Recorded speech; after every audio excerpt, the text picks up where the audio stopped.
salary ko, ipamigay ko sa mga kapitbahay, sa mga nagdadaan. One time, dahil sila ay aking mga trabaho ngayon ay magiging sa city. Meron tumulong sa amin, napakataas, na napakaraming bunga. Na gusto po yung aming mga trabaho na gumagawa ko sa bahay. Hindi ko alam na that was 2 years ago, almost 2 years ago. Ngayon, yung pagpitas ko po ng CD na yun, hindi ko alam, bumagsak ako ng pabaliktad. Now, balance ako. Alam niyo kung buwan kung ano kung kahiwagaan ang nangyayari sa akin. Yung pagbagsak ko, totally ulit ko, may nagdamon po sa akin. Hindi ko po alam. And then, inihapit niya ako sa loob ng bahay namin.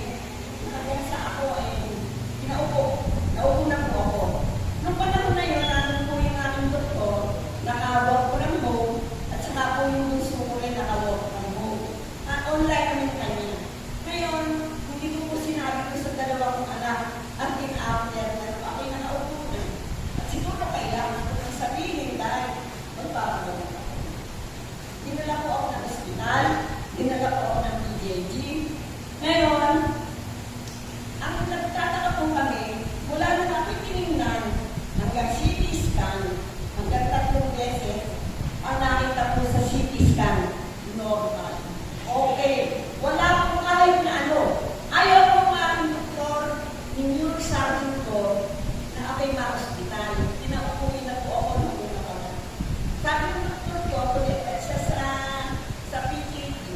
Nanay, akong pilot at least 3 days. Para in case of emergency, nandito na tayo. Kumain ako. Wala po nangyari. Nakalabas po ako. Nung ginawa yung second CT scan, normal pa rin. Nung ikatlo pong CT scan ko, sabi po ng neurosurgeon, pag po nanay, wala pa rin kung ano po ang resulta ng CT scan niya pag-detectan, hindi na po tayo magkikita. Alam niyo po, mula noon, hanggang ngayon, hindi na po kami magkikita. Na hindi ko alam na mangyayari ko sa buhay ko.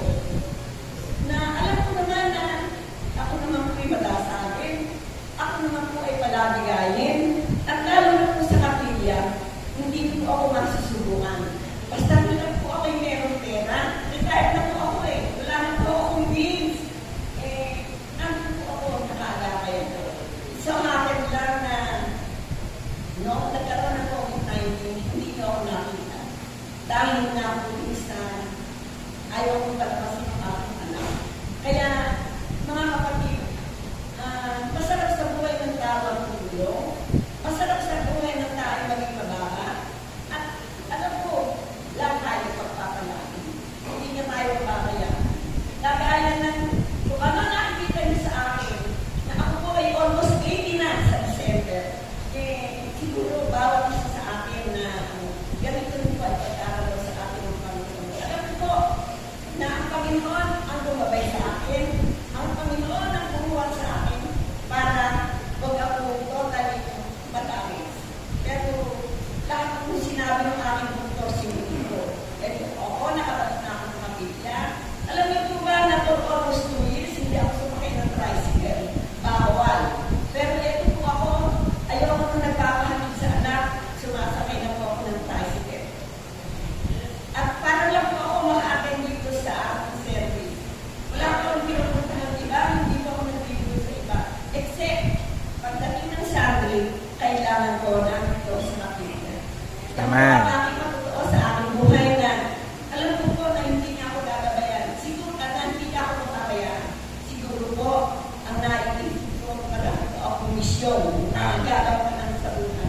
Kaya na po ng mga nagawa ko na hindi po hindi po nalalaman ng karamihan dito. Marami na po akong napagtapos. Sa kabila ng mahirapan ko, marami na po akong napag-aral. At ngayon po, na aking nakabalik sa Lapilla, itutuloy ko po ito. Mission na ito na magpaapat ko. Kaya, kung kailangan natin ng tulong, huwag po tayo pagkain sa kapwa natin na bigyan. Kung meron din lang tayo pagkakaloob. At kaya din ng